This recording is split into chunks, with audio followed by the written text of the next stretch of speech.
action creates clarity. And to me, I think action creates results, and results create comfort that what we're doing does work. And we are qualified to do the thing that we feel unqualified for. And I think there's very little that shows us that as deeply and as quickly and as efficiently as somebody else's feedback when they've actually gone through the thing. Welcome to How to Trust Yourself, the podcast for anyone who's done with the endless second guessing and ready to tune in to your inner guidance. I'm Anna Holtzman, and I get that feeling of trudging through life like you're wading through mud, trying to figure out which way to go. In my 20s, I spent more time asking what should I do with my life than writing about crushes or bad dates in my journal. I've tried on a lot of answers: architecture, publishing, editing reality TV for a decade, and finally landing on therapy and coaching, helping people like you connect with your purpose. But here's the thing I've learned through all those twists and turns. Trusting yourself is the key to moving forward, even when the path feels messy. So if you're ready to stop doubting yourself and start listening to your gut, you're in the right place. Let's dive in. If you are a creative entrepreneur, coach, or speaker feeling called to lead with more impact and less imitation, this episode is for you. Today, I'm talking with Laylee Emadi, educator, speaker, podcaster, and the visionary behind the Creative Educator Conference and the Laylee Emadi podcast. Laylee spent years as a high school teacher before transitioning to full-time entrepreneurship, where she now mentors creatives in building businesses that truly reflect who they are, not who they think they're supposed to be. Laylee believes deeply in the power of community-led strategy, marketing that doesn't rely on flashy launches, but thrives on human connection and real relationships. In this conversation, we talk about why community is at the heart of everything Laylee builds and how it's helped her create an aligned, sustainable business.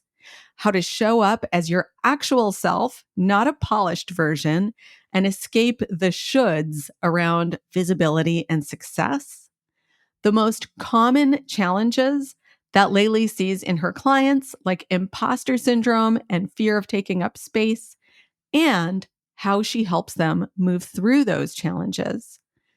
If you've ever felt overwhelmed by all the business advice out there or afraid that you're not enough just as you are, this episode will remind you that you don't have to become someone else to succeed. You just have to become more of you. Let's dive in. Laylee, it is so nice to meet you after having listened to you on your podcast, and I've been wanting to learn more about you. Thank you so much for being here. Oh, I'm honored. I'm so excited. Thank you. When this episode airs, I will have already recorded a separate introduction of you, but I'd love to hear in your own words. Could you share with this audience what it is that you do and who you help? Yeah. So it's so funny. This is like my least favorite like summary of what I do. I don't know if anybody who's listening feels that way, but I'm always like, okay, how do I compress all of this into one quick bite? But I get that. it's so I actually hard. have mine written out when I go on podcasts. I'm like, I need to read it because I could talk about it in a big paragraph, Yeah. but not so much in a concise soundbite. Right. I guess, like, long story short, I help creative entrepreneurs step into leadership and speaking and education. So anybody who has a skill set that they want to teach other people, I help them get their message across and make impact and do it in a really ethical way within the creative industry. Thank Yeah. you. That was very, very clear. I try. Thanks so much. And I know, because I've learned a little bit about you, that you did not come straight out of college doing this, but also clearly no one would come straight out of school to do this because it's something that involves just, a lot of different sets of experience. And I'd love to hear you talk about what the path was that brought you here in as much or as little detail as you'd like to share. Okay, well, I could talk about this forever because I have like a interesting, I mean, path is a really good way of putting it. I always like to say I really did just kind of like follow an organic path that unfolded in front of me, but I actually started well, I was a career hopper out of school, It was one of those Yeah. things where I majored in communications and minored in dance, and if you had asked me back then a million years ago, what do you want to do? It was I always wanted to open my own dance studio, or work in some sort of like PR, journalism, communications skill set. And so that was kind of where I was at. But Right. I tried my hand at the corporate work life, and I hated that. And then I went into teaching, and I was a high school teacher for many years and a curriculum designer within the school district as like a secondary part of that a few years into my teaching career. And I really found that I loved teaching. I loved high school age kids. Those were like my favorite to work with. They were basically like mini adults, but not at all at the same time. I Yes. mean, it's like I just love them. So I worked in I high school, totally get that, by right? the way. My stepdaughter is 15, so I'm like, I know exactly what you're talking about. Yes, Yeah. they think they're adults. They sometimes act like adults. They kind of look like mini adults, but they are absolutely not. And it's just In so some ways, they're more mature than like, she's more mature than I am, and then the next minute, it's like, "Okay, there's a no. lot to teach here."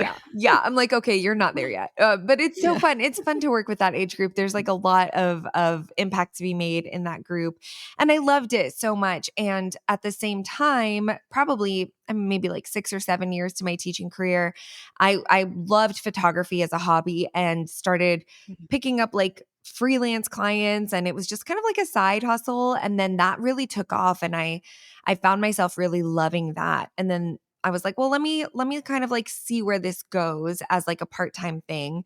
And of course, there are only Yes. so many hours in the day and one person behind all of it. So I went into that full time, but very quickly started teaching my former students and their parents how to like use a camera, and then it was how to start their business, and then it was how to scale their business, and then I was also Yeah. speaking at the same time, and a lot of speakers needed help with like how do I create a course, how do I become a coach, how do I create success for my students. And so it just kind of like very organically laid out in front of me, and I just kind of followed where I was asked to go. And I think for me that Yeah. was what kind of brought me here, and I've been here for a while, and I don't see it changing anytime soon. But yeah, so that's kind of where we ended, was helping those creative entrepreneurs become the best educators and speakers that they can be.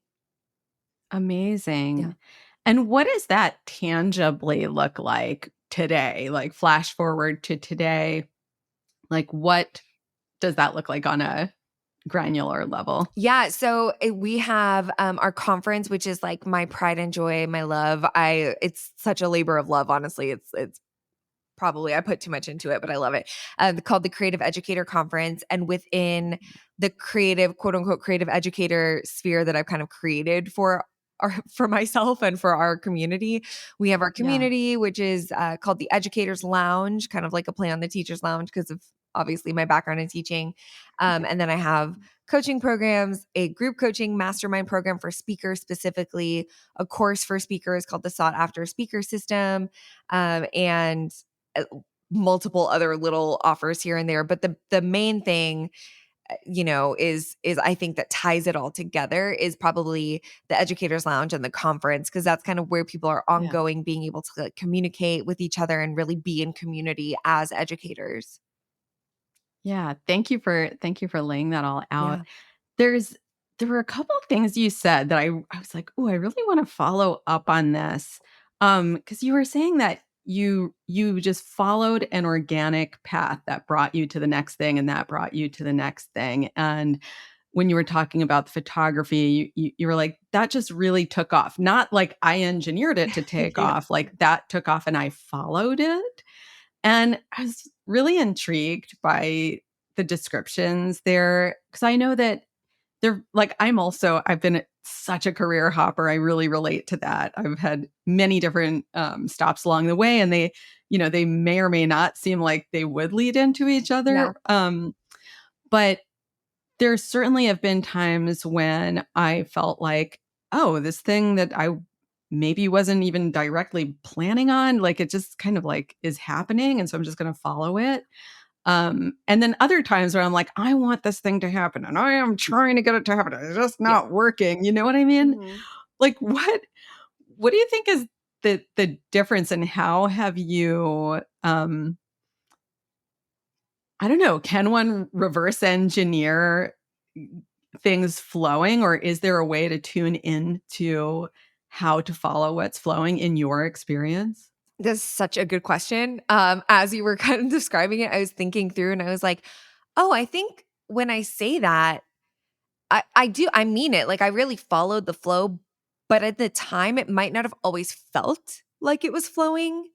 Yeah. Yeah, yeah. Because I did. I mean, Which looking makes back, sense. yeah. Both of those things totally make sense. Yeah, looking back, I think about, well, I mean, I did work to grow that part of the business. It did take Yeah. off at the, in the respect that like I wasn't seeking out being an entrepreneur or a full-time photographer. So the beginnings of it, that's what I think was the organic part. So I think maybe when you ask about reverse engineering, I feel like being really attuned to like, how did this start? How did it feel when it started? What was the intention behind the start? Because for me, it was like extremely organic. I was like photographing a lot of my former dancers, a lot of high school seniors, a lot of portraits of women who I primarily work with women, and work really hard to empower them and to work with them on that kind of level. And so that part of it felt very free flowing, organic, easy. Nothing was hard about that. But marketing, growing, education, like all the things that you pour into your business, some of that felt really hard sometimes. And I think if I sat here and said, if it doesn't feel easy, let it go, that's not really true. Like some of it will Yeah. feel hard, but I think if you can do like the gut check of, are the important parts, do those still feel really easy? Because if they do, then I think maybe that's the flow part. Yeah. Yes. This might sound like a weird analogy, but, like, the thing that came to my mind like, with that last thing you said, it's like, that kind of makes me think of, like, a relationship, whether it's, like, with your child, with your partner, Yeah. like, you love them, and so that's how, Yeah. you're gonna stick with it, but it doesn't mean it's gonna be easy, and it will take a ton of work. Mhm. Yeah, 100% agree with that. I feel like a relationship is actually a really good analogy for that because I think it is a relationship kind of with yourself and with your work. Yeah, Yeah. absolutely. Um, so community is obviously very, very central to the business that you've built. Why is community so important to you, and why have you made it kind of a central focus? It's so funny. I really feel like this lends itself to the rest of the conversation that we've already had so well. For me Yeah. personally, community was something that was very natural to incorporate into my business. I didn't notice that I was actually building community until I had already kind of built one, which was Yeah. I think that was, something that has made it really, like, quote, unquote, "successful" and has made it a very strong and close-knit community group, and a community that people really want to be a part of, and I think that attracts the perfect kind of person. And I think the reason for that is that it wasn't something that I sat down and I made a list of requirements for people to check boxes off in order to be a part of the community. It was very much rooted in almost like personality type without having to explicitly say the type of person that should have been incorporated in it. It was very much like, who do I need in my corner? Whose corner do I feel like I can very strongly stand in and stand by, and how can this feel really, reciprocal, and so I think I was slowly building my community over, the past 12, 13 years regardless of the niche that I was in at the time, I was just kind of like picking people up and like putting them in my pocket and keeping them and Yeah. just like growing that really organically. And when I realized like I actually think it was brought to my attention more than I realized that like, oh, community is a central part of my offers and it's a central part of my business without even realizing it, I think was when other people started to ask me like, how did you grow this community? And I was like, I Yeah. that's a great question. I don't know. Let me think about that, you know? And so I think having it brought to my Right. attention was a big part of it. And then once I saw it, I couldn't unsee it. And now it is 100% like the main I think one of the main things that I keep in mind when I create anything, when I sell anything, when I want to do anything, I think first about my people and then I think about the offer, whatever it is that's coming next. And so it's become Yeah. such a central part of what I do and who I am. And even, you know, oftentimes if I'm talking to somebody within the creative industry and they say like, what do you do? A community builder is like I think one of my descriptors. And I would have never Yeah. put that there before somebody else kind of like told me I was doing that. Yeah, which I love that. It really makes a lot of sense to me that you wouldn't have like written down on a roadmap building community and then driven Yeah. there, but it was a way to describe what you were organically doing. And it made me think, I think when people talk about building communities, particularly as a business model, it's easy to get pulled into this idea of like, oh, okay, well, there's strategy involved. Yeah. And certainly there is strategy. But more so, it's about building relationships with Mhm. people. Yeah. You can't form a community on strategy alone. Like the strategy is just the armature for the relationships, the connection, like the emotional bonds, all of that.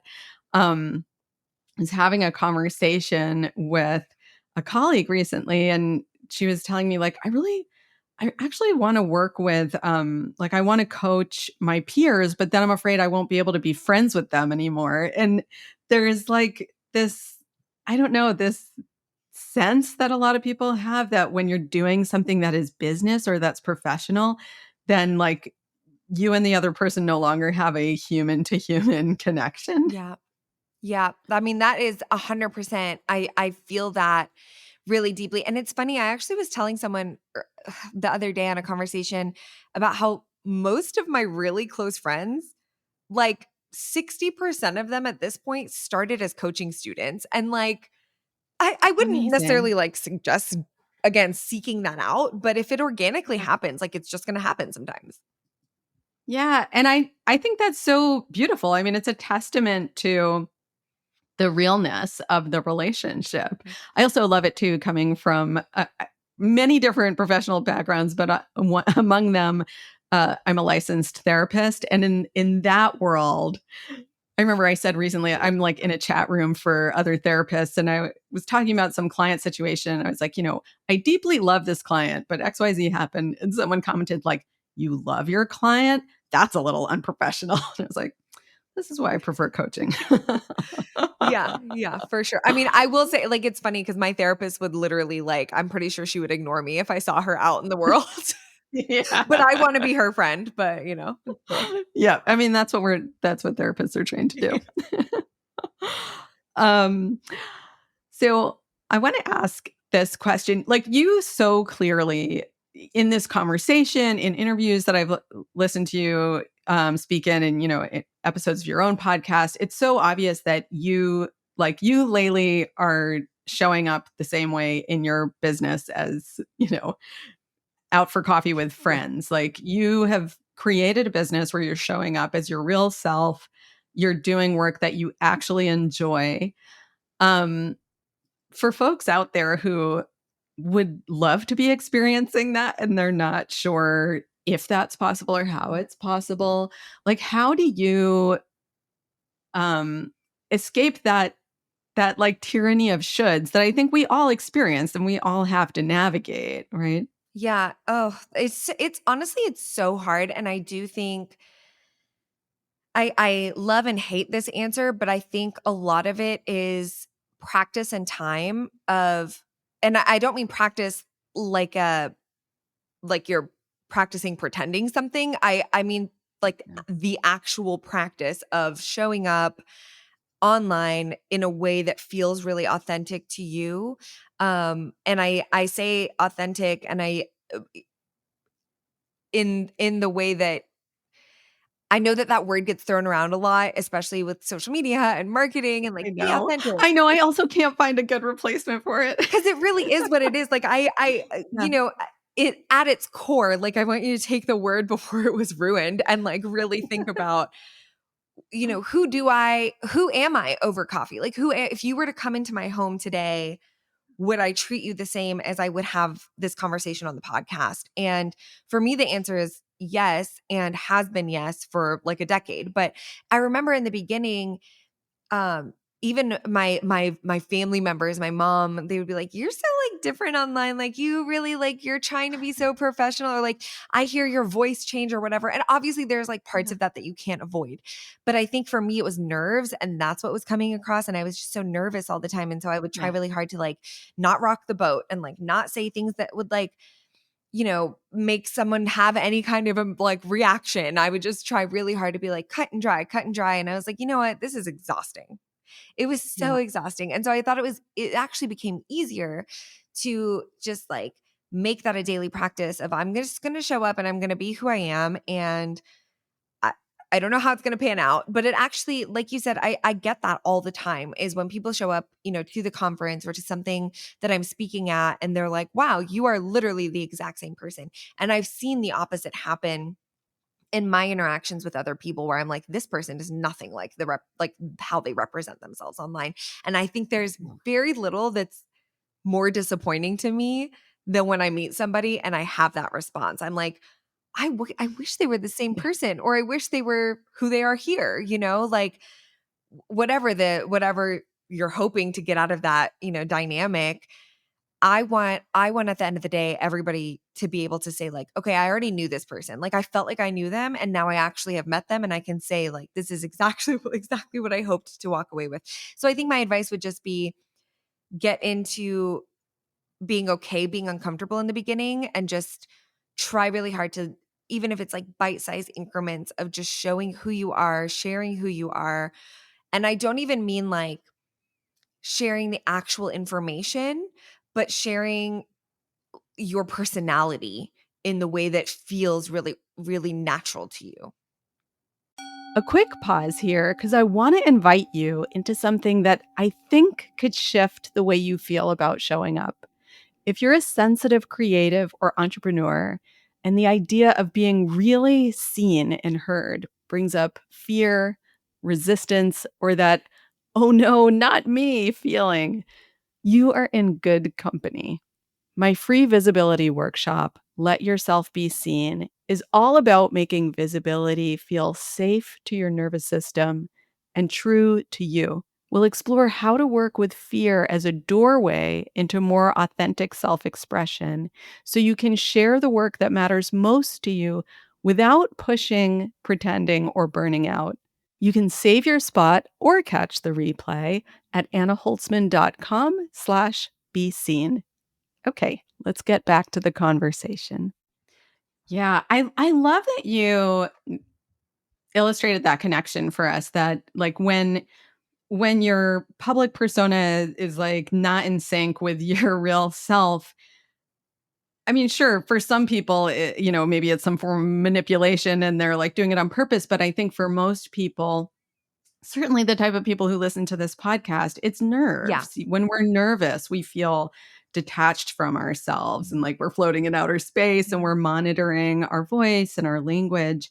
Um, and I love that you described that one of the things that helped you to like move through those nerves or that fear is like getting in the reps, Mhm. repetition, dipping a toe in the water and then another toe Mhm. and step by step. And um, I so my therapy and coaching background originally started in the field of chronic pain recovery because I had this experience of recovering from migraine through mind body techniques. And so that was like my passion for about 5 years was focusing on that. And from that world, I learned this term called graded exposure, which in that context, it's about like getting back into motion again, like desensitizing to triggers, things like that. But it's the same exact thing that you're talking about. It's like the nervous system simply perceives public speaking as dangerous. And so you're helping it learn through little bite-sized steps and repetition that it doesn't like it's not necessarily dangerous and it can feel safe and it can feel good. Yeah. Um, and I wonder if you'll relate to this.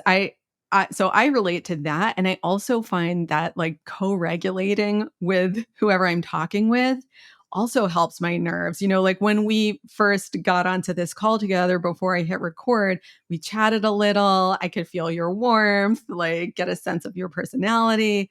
And then it's like, okay, I'm being recorded, but like I'm having a conversation with this person and Yeah. she's really nice and this feels good.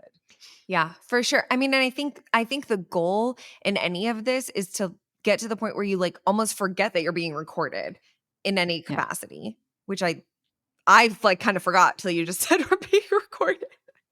Right. I did too. um, and what about when it comes to like structuring your business? Because this is a big thing too, right? Like, you know, I've certainly experienced this and it's not like I'm cured of this either. Like, you know, I repeatedly find myself in like, wait, why did I organize? Why did I create this schedule for myself? Or why did I so heavily load my schedule with this task when I actually really love to be doing this other thing? Like, how do you navigate that? My gosh. I mean, I think for me it's like I'm constantly testing, trying different things, like trying really hard to I mean, cuz I change things all the time and I think um there are pros and cons to doing that. I also think it depends so greatly on who is around you in your business and on your team. And if it's just you, then I think it's actually really you have the freedom to test things and try things and see what sticks. For me, I like right now in my business, for example, we had some turnover. One of my amazing like right hand gal, she actually is getting into teaching, which is like Cool. fills my heart as sad as I am to see her go. I'm so excited she got her Yeah. first full-time teaching job and so she's trying that world and I'm bringing in her replacement and like now is the time where I'm like, "Oh, okay, so now I have the freedom again to kind of like try new things and test new things and so I think just like allowing yourself that freedom, timing it in a way that's not super stressful, but maybe that like fits in anyway. And I think just like taking note of what works and what doesn't and being really like self-aware and honest with yourself about what is worth, you know, making changes around. I love the way you described that, and while you were talking, like, I got this visual in my mind of, like, a very fluid dance where, like, you can pivot at any turn, but, like, a lot of times we get locked into this, like, 5th grade dance where, like, our arms are straight out and our elbows are locked, and we're, like, walking like a zombie, forgetting that we can pivot and be flexible. Yeah. Yeah, I love that. Um, so the community that you've created is a community for creative Yeah. educators. It could you describe a little bit more like what does that actually mean? Because it's I feel like I know what it means, but I think it's the first time I've heard it described that way. Yeah, I don't know. I think I might have made up the term like 8 years ago and now it's starting to stick, which is cool because like Yeah. seeing other people use it and like I think I went on a website actually of one of the speakers that came to my conference and it said like for creative educators and I was like, So cool. I was like, I'm a trendsetter. I'm just kidding. But Yeah. it is cool to see it. Honestly, I found that it was the easiest way to kind of well, it's easy until nobody understands what it is. But to me, I thought, okay, creative industry, creative entrepreneurs. To me, that's like you know, photographers, artists, wedding pros, makers, speakers, people who are working with entrepreneurs, people who are kind of paving their own path, small business owners, whether it be brick and mortar or, virtual, digital marketers, whatever. And then the education part of it is anybody within that realm who wants to monetize. So that I think of podcasters, YouTubers, Yeah. coaches, course creators, speakers, event hosts for small business owners. So anybody who wants to take their knowledge and monetize it within the entrepreneur and creative entrepreneurial space. Yes, amazing. Thank you for laying it out so clearly so folks know exactly who you're talking about. And in this community, like the folks who fit that description and also who the folks who are drawn to you Yeah. because, they have a particular resonance with you.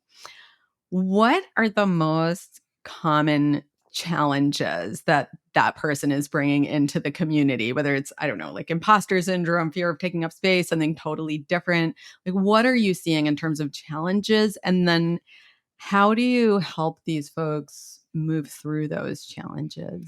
Oh my gosh, I could take this so many different ways, but I think for if we're talking like I feel like there's two sets of challenges that people bring in. One on the one side of things is absolutely like more of the mental, more of the, like thought centered challenges. And then the other is kind of like those like tangibles, the like numbers, the sales, the marketing, like the actual business side of things is like its own set of challenges.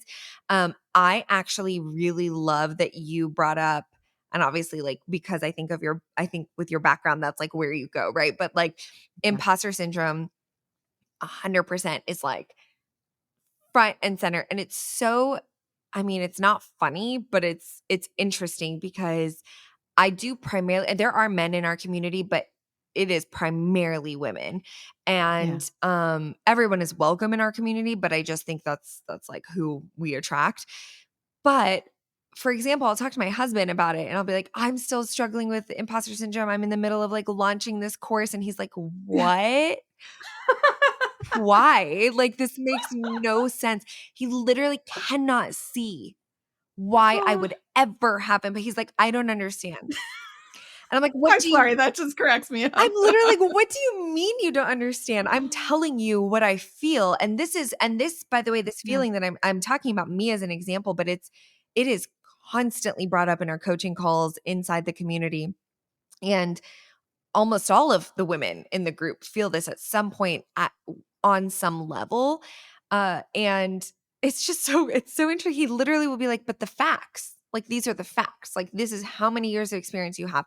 These are how many people that you've helped. These are how many people pay you. These are like, and I'm like, cool. I still am a failure and this is a terrible idea. Like You're like, I'm not talking about what my mind is thinking. Like, I'm talking about what my feelings are thinking. 100%. And so I think that is probably one of the main sources Yeah. of challenge for our people is imposter syndrome, self-doubt, comparison.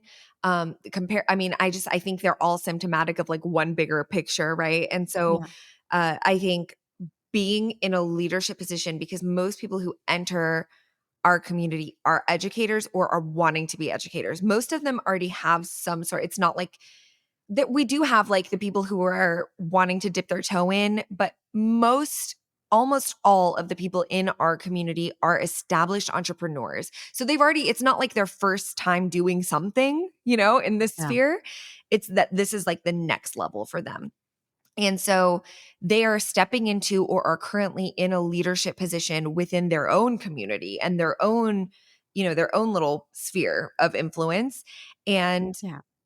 so they bring that in, but I think the biggest challenge is that they're not able to share that anywhere else because they're already viewed as a leader. And so they don't want their people to see them Right. struggle with that. And so I think the biggest thing that I do is create that space for them to be able to safely among their peers share that with Mm. each other and then be able to have a trusted group led and facilitated by myself to kind of speak into that and to be able to, in a much gentler way than my husband would do it, show them like the truth behind it, instead of just being like, huh? Yeah, I'm so glad you went. I'm so glad you closed that circle, because I was gonna come back there and say, like, you gave such a clear and funny demonstration of how one doesn't help someone navigate Yeah. those fears that come up and are just an incredibly common, if not universal, part of leadership. Yeah. And I have my own theories about, like, the folks like your husband, and at times my husband too, Yeah. who are like, "But why would you feel that way?" I'm like, "Well, because Men. I was taught to actually notice my feelings, and you were taught to not notice your feelings." So bad. Um, So bad. but so what I mean, I feel like you're already going into this, but I'd love to dig a little deeper into, like, what helps? Is it just simply getting to vent among safe peers? Is it more than that? What do you find helps, like, for you even, as well as your community members? Yeah, I think for me personally, I don't think it's like one thing, right? I think it's Yeah. kind of that combination of, yes, having a place to vent, having a place to talk it out, having somebody be able to kind of mirror the facts back to you in a way that doesn't, I guess, that validates that you're allowed, yes, you're allowed to have these feelings.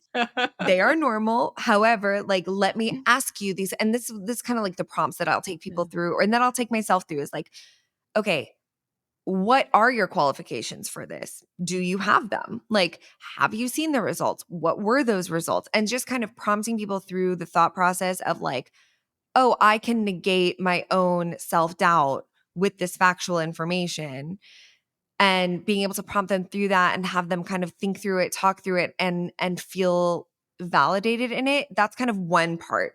But I think probably more importantly is the push to do the thing that they want to do anyway, regardless Yeah. of the feeling of self-doubt or imposter syndrome. Because to me, it's that concept of action creates clarity. And to me, I think action creates results, and results create comfort that what we're doing does work. And we are qualified to do the thing that we feel unqualified for.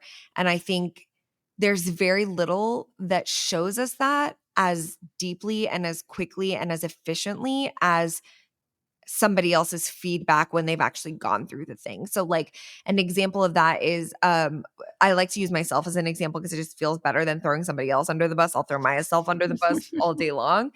But, in my Which is leadership. right, thank you. In my latest course launch, I did, like I said, I hit a wall where I was like, "This is garbage." Like, I just don't think it's gonna help anybody. It's too, like, I don't know if it's, like, too much, not enough, whatever. And I always have, beta testers go through it, and nothing nobody could say anything to me that would get me out of my head the way that actual paying students going through and saying, "This is amazing," or "This is amazing. I had this question," and then being able to add that and then feel really like, "Okay, good. I did my job, they did their job, and everyone's happy." Yeah. Nothing has had the same impact on me, I think, as the action behind it. Yeah. Yeah, I mean, that all just rings very true for my experience too. Um, I'm thinking, like, I'm reflecting on what helps for me, and you were talking about doing the kind of, investigating your thoughts and the stories that are coming up, and I was like, yeah, my kind of preventative, or sometimes even proactive, or tool is journaling. Mhm. But when I'm, like, really on a ledge and in a spiral that I can't get myself out of, it's calling a friend. Like, I need someone outside of myself to pull me back down to earth. Yeah. Um, and I'm curious what you see. Like, obviously, your community members are coming for your support too, but it's a community. Like, what do you see in terms of how they're asking for and giving support to one another? Yeah, I mean, the cool thing that I will say I've noticed about our, like, in particular, the not just the conference, but the educators lounge, which is, like I said, just kind of an extension of that, where it's virtual. So it's year round, and we meet once or twice a month. And, in other group settings where you're all there to kind of learn a common thing, you do tend to rely on the facilitator, the coach, the leader of the group. But when you have a group full of leaders, what I've noticed is Yeah. everyone is very excited to like jump in and help, which is phenomenal and such a gift. And like they will not they do not leaders do not play when it comes to hyping somebody up and encouraging them, and like coming in with like the cool thing is you get that variety then of like you don't just have one coach, you have like 10 coaches on a call, basically, whether you want them or not. And some of them are Yeah. emotionally driven, and they're like gonna hype you up, and they're gonna make you feel really good. Some of them are like facts and numbers driven, and they're gonna like bring in the receipts. And then, like some of them are really, really calm and peaceful. Some of them are more aggressive and fun. And like it's been really cool to see that and just kind of see how people who understand what others need, they're helping, but it's helping them too at the same time. It's just kind of a really Yes. cool, like, I like ripple effect. I always talk about the ripple effect. It's like all in my brand, but like the ripple effect of the impact and like the help that happens. And I know it's not stopping in our group either, which is what's really cool too. But I love that. It's like a sustainable energy ecosystem yes. where everybody's feeding off of that like upward spiral of Yeah. support. I was listening to, so we're recording on July 29th. This is going to air quite a few months later, but your most recent podcast episode as of today, I was just listening to it, and you were giving like an inside look at your community and talking about how much people value the peer-to-peer support. And Mhm. that's definitely something I see in my groups as well. It's like, yeah, people are coming to connect with me, but they're also coming to connect with each other and show up for each other. Yeah. I mean, I think it's a really beautiful thing. that's something I feel like you really can't replace. Like that's something that's really hard to create outside of what it is. Like it is, I think, 100% worth anybody who is looking for that kind of support is to get into a group setting versus one-on-one. Because I think there's always, Yeah. as a coach, like I think there's so much value in one-to-one work. But it just, if you need more support, get a group. Like there's just nothing like it. I absolutely agree as a member of groups as Yeah. well. And I will say also, as someone who does love to use ChatGPT as a friend and coach in between, it is a nice supplement, but absolutely not a replacement Oh. for actual people. Yeah. No. Chatty G cannot replace a human. Sorry. Yeah.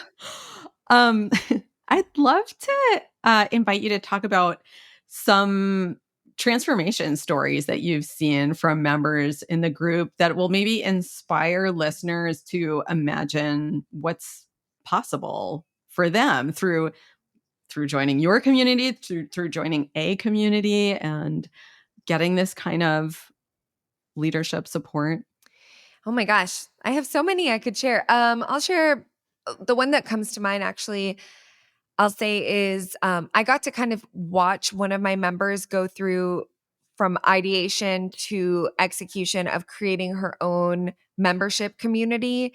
And it was interesting. Like the idea came to her at the conference this past year, in 2025. We had our conference in March, and Yeah. from March through July, she joined the Educators Lounge, which is my membership. And we all got to kind of like, I say we all, the community as a whole, we got to kind of like watch her in every coaching call. She would like ask questions about this community, and she got to build it. And we got to kind of like watch and all give input and all give, just like advice and feedback on what she was building. And she launched it this past month and started it. And she's just like on cloud nine about it. And I feel like it was just so true to what she wanted. She loved the idea of a community. And I think being able to see people come into a group and have an idea and take it from nothing to a full launch where she's now getting to work with her own people and seeing that actual like come to fruition and really thrive in it has been really, really cool. Not just for me, but for all of the community too. Like we all are so excited for her. And now like in every group, she's giving us updates and like on our group calls, and we're all just cheering for her, and it's great. And that's like a transformation story that I think it's like one of those like best case, right? Like someone has a great idea, they come in, they build it, you watch it, it's built and it's awesome.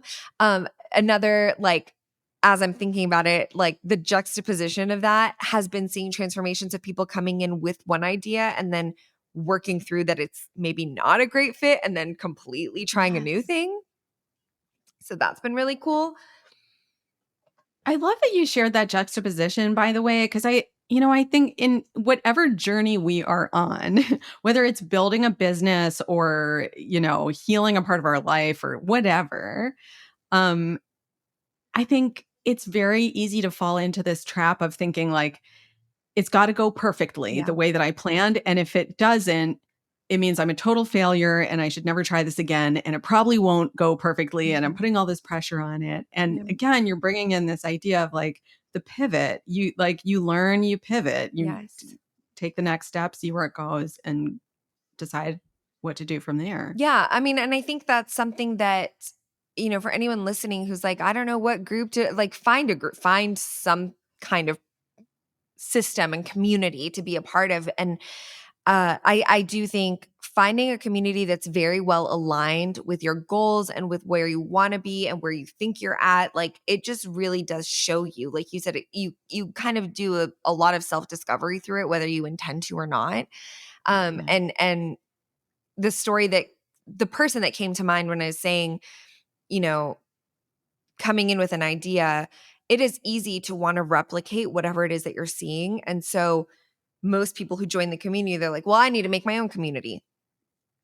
Community building is like, you have to love it. Like, you have to be somebody who is okay being in that role. And not everybody is. And so I think but that's what we see, right? So, like, the person leading a community obviously is setting that example. So when you join, Yeah. maybe you think to yourself, like, oh, I want to build a community too. And you realize, like, 2 months in, like, this is a terrible idea. And maybe I just need to make a resource that has no ties back to talking to me ever because I don't want to talk to anybody. And that's okay Yeah. too, Right. like, so I think that seeing that transformation of people being able to, like, and telling them like it's okay, like you can claim that for yourself that like some people are built for this and some people are built for that, and so you just kind of have to like find your place. Yeah. It's this is so silly, but it reminds me of that saying like, you wear the clothes, don't let the clothes wear you. Yes. Same with your business. I love that. Um, so thank you so much for sharing like a variety of inspirational ideas of where being part of a community like this can take Yeah. people. And we're coming into our final three questions of this conversation. I ask these questions of every guest. And the first one is if there is a soapbox message that you personally are passionate about spreading through all the work that you do, what comes to you in this moment as like, what would that message be? This is such a problem because I have so many soapboxes. I could stand You're welcome to share multiple. I will say okay. We'll start with one. Let's see. I think the biggest one I think is in the society that we live in the industry that we are in, leaning into ethics and integrity is the best thing that you can possibly do. And I think that a big piece of that is understanding that sometimes things are going to take longer than you want them to if you're going to put in the right amount of work to be successful in that thing later. So instead of chasing like quick wins and overnight successes that don't actually give results to the people that you want to get results for, taking your time is worth it if you're doing things ethically to be able to create the impact that you promise somebody that you're going to create. And like a quick example of if you're like, that's really vague, like a great example I think of that is, like I said, because I'm currently this year, we did create a new course and I going back into that was very difficult and it's so much work. And it's really hard when you see people on Instagram saying create a course in 3 days with Ugh, AI.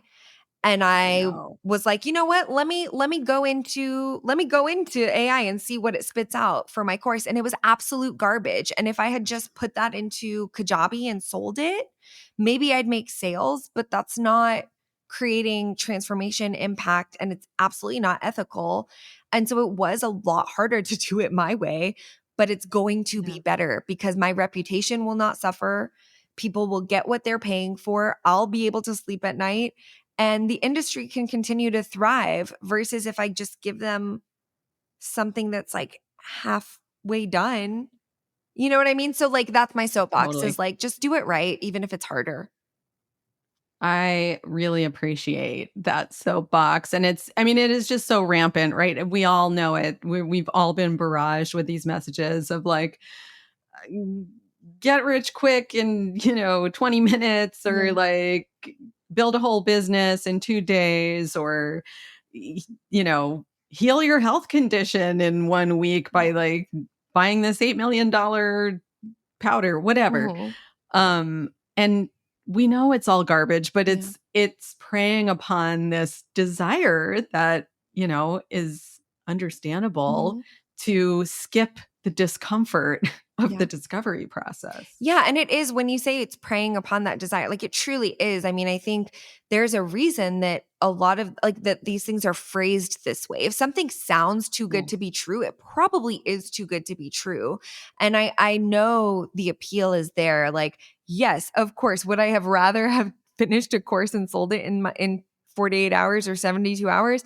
Heck yeah. But it took me like months and months, and that's just what it took. So Yeah. it's hard. Months and months and like the discomfort, right, of like not knowing exactly what it's gonna be Mhm. yet Yep. and not being finished yet Yeah. and not having it all tied up in a bow. I Mhm. think it's more so than the timeline, it's like the discomfort we want to escape, Yeah, right? so much of it. Absolutely.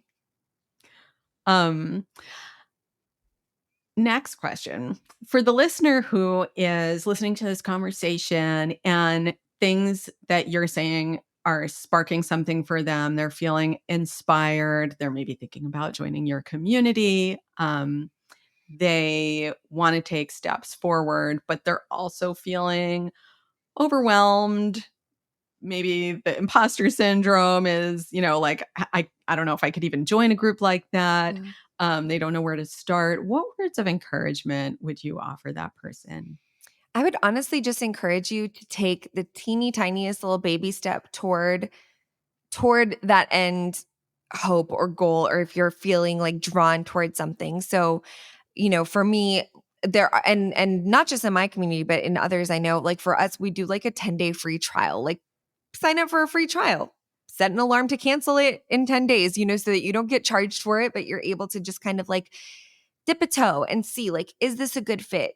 Another baby step is just like ask a question. Ask a question of the host or the facilitator.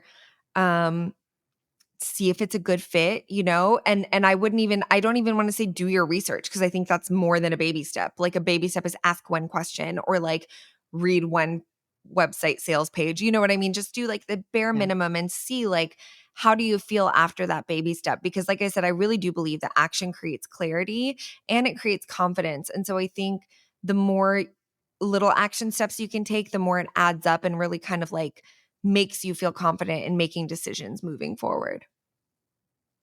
Yeah. Break it down. Yeah. If you're having a hard time stepping forward, the step is probably too big. Big. Yeah. Just make it smaller. It's a jump. Yep.